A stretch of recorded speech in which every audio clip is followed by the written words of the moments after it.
So I mentioned a second ago that this is going to be one where you can actually have some fun.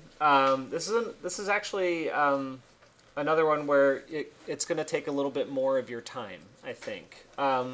Mostly because like what you're looking at right now is pretty simple. It's not totally developed. Unfortunately, I couldn't find the model I really wanted to find, which has, you know, all the hardware that attaches to the concrete. It has glazing behind it and everything. So I'm sorry that it's not totally fleshed out, but it gets the idea across. But what you will realize is that when you have a model that's not as detailed, the believability of it just kind of tanks a little bit. So I'm gonna venture during desk crit time to try and get some like find the hardware file so I could redo this for you, and you'll kind of see the whole thing brought to fruition. But this is what we've got for now. So anyway, we're going to add some materials to this scene, and this is, like I said, where you can have some fun. So what you want to focus on are what the materials are made of. That's really important. Okay, so whatever the materials are made of, you can pick steel, concrete. You don't want to get too textural. I mean, woods and stuff, yeah, you can do some wood, but you know, I would try to focus on base materials, not something that's super fancy. But anyway, let's pull a few in. I don't have glazing in this, but I am going to pull a glass material in too. Whoops, didn't mean to do that. Remove. All right, let's go to the MXM gallery. All right, so let's pull a concrete material.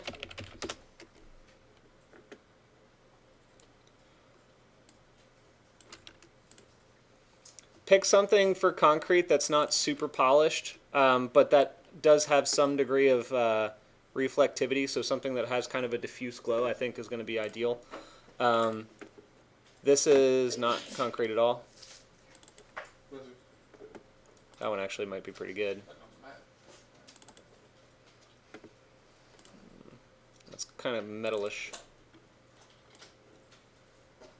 Alright, let's pick... yeah, I like this one. So it's the Ral Intanako 7023. You'll see the name up here. You can pull it in from that as well. So let's grab a steel. And this is where you can start having, I think, a little bit of fun with it.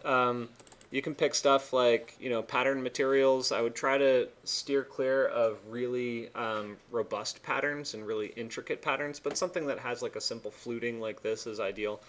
That is probably really good for like hardware and why am I blanking on the name?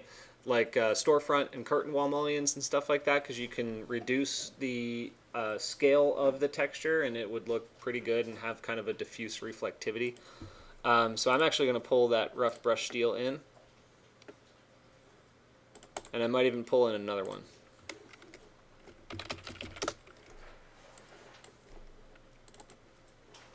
That one's pretty good too. Import that. And then the other thing I'm going to add is something that's kind of fabric-like. So for my facade, and it might not be the case for yours, I have these like sunshades, and they're suspended in the space. So I'm going to pick something that has some translucency, so at least some of the light is getting in there. So the MXM gallery should have some pretty good fabrics.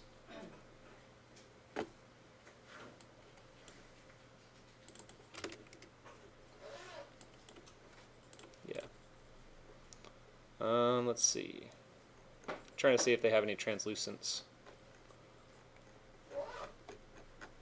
Well, let's go with this for now, and we'll add some stuff in there later. So anyway, your materials might be a little bit different than mine, but you know, you can go a little bit outside. But like that royal fabric one, for instance, is like this patterned. It probably looks like something you'd see in Disneyland. Steer clear of that because that's super distracting. The reason we keep our materiality for this kind of thing pretty what's the word for it? Simple, is because you don't want to draw the viewer's eyes towards something that you don't want to talk about, for instance. So if you pull, actually, let's pull that fabric in real quick, or let's take a look at it. That's not how you spell fabric.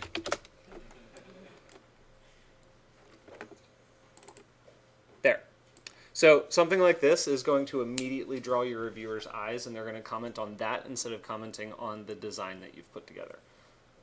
That's why we keep our material palettes pretty bland in an academic setting. Okay? So anyway, we've got a couple. I'm going to go through the process of just applying them to the few different things that I have in the scene, and then we'll set up a render.